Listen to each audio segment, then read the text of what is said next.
Alors, Domi B, comment on fait pour être riche? Avec le thème de l'interview.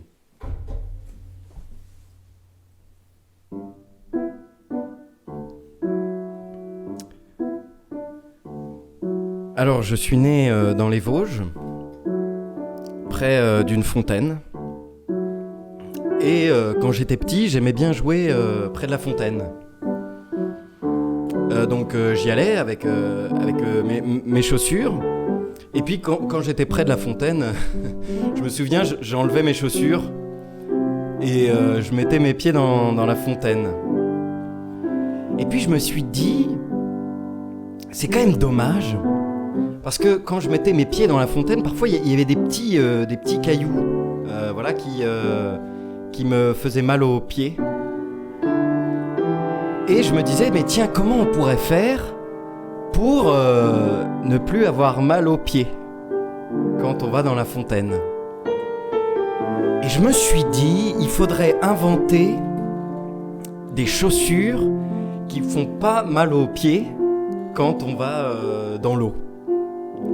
Voilà, et donc j'ai réfléchi, puis je suis allé au collège, puis au lycée, et je suis rentré dans une école d'ingénieurs. Et puis ça me restait dans la tête cette histoire de fontaine et de cailloux qui font mal. Et je me suis dit, voilà, je vais consacrer ma vie à trouver des chaussures qui font pas mal aux pieds quand on va dans la fontaine. Ou dans l'eau, par exemple. Ou même dans la mer. On n'y pense pas, ça, forcément, dans la mer. Et à l'école d'ingénieur, du coup, j'ai rencontré Patricia. Patricia qui s'occupait de tout ce qui était chaussures de sport. Alors, elle faisait des chaussures de course, des chaussures de montagne, des chaussures de randonnée. Et un jour, alors j'étais assez timide, je suis allé voir Patricia, je me souviens, c'était il y a un petit temps maintenant, et je lui dis, alors, Patricia, bonjour, comment tu t'appelles? Et elle me répond, Patricia. Et puis je dis oui. Et alors, comment tu t'occupes de quoi? Qu'est-ce que c'est ton... Et alors elle me dit, je m'occupe des chaussures. Et alors là, mon visage s'illumine parce que Patricia, je l'aimais bien déjà. Alors je lui dis, ça tombe bien parce que... Et je lui raconte toute l'histoire de la fontaine, des chaussures, de toutes ces après-midi que je passais dans la cascade, dans l'eau, à avoir mal aux pieds. Et elle m'écoute comme ça. Et c'était la première fois que je parlais à quelqu'un qui m'écoute. Parce que normalement, les gens, quand je leur parle, ils m'écoutent pas. Ils partent, souvent. Je me souviens, par exemple, au collège, je disais, j'arrivais le matin, je disais, alors les copains, vous avez... Ils étaient partis. Personne m'écoutait, quoi. Mais là, Patricia, elle m'écoute. Alors, je lui raconte un peu plus, je lui dis, voilà, quand j'étais petit, je regardais la cascade, comme ça, il y avait le soleil, puis des fois, pas le soleil, parce que des fois, le soleil est pas toujours là. C'était la pluie, par exemple, ou alors des gros nuages. Et puis je mettais mes pieds dans l'eau, je me souviens, et j'avais mal aux pieds. Et je lui dis, alors comme toi tu t'occupes beaucoup des chaussures, je me disais, est-ce qu'on pourrait pas trouver un moyen d'inventer des chaussures qui vont dans l'eau?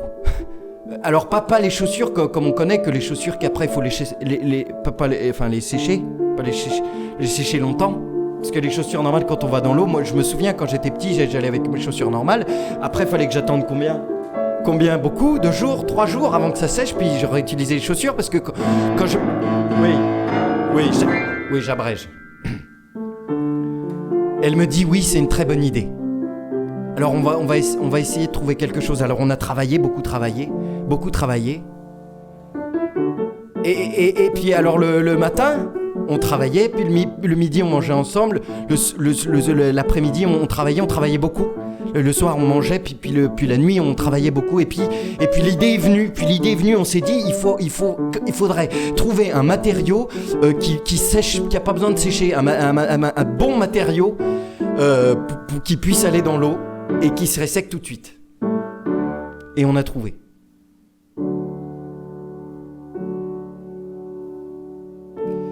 Et on a vendu les chaussures.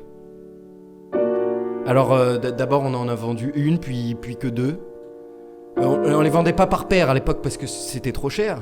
On en vendait une par une, alors les gens ils étaient à cloche-pied tout le temps dans l'eau.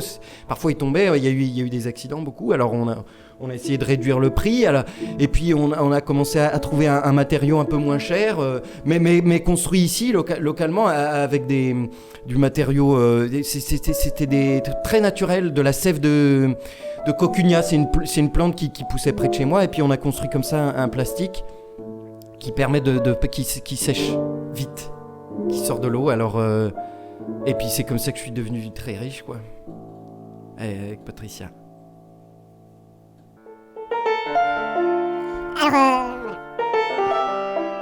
Alors attends, vous me direz, mais qu'est-ce que vous faites avec tout cet argent, quoi, parce que qu'est-ce qu'on fait quand on est riche comme ça, puis grâce à des chaussures qui sèchent très vite, Je sais pas trop.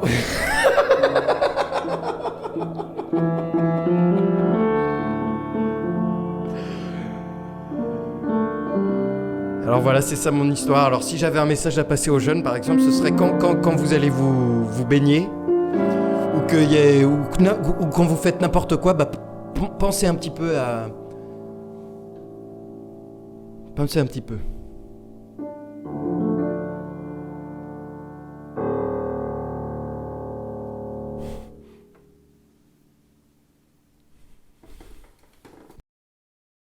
Abonnez-vous à la chaîne. Commentez. Posez une question. Et ce sera le sujet de la prochaine vidéo. Au revoir.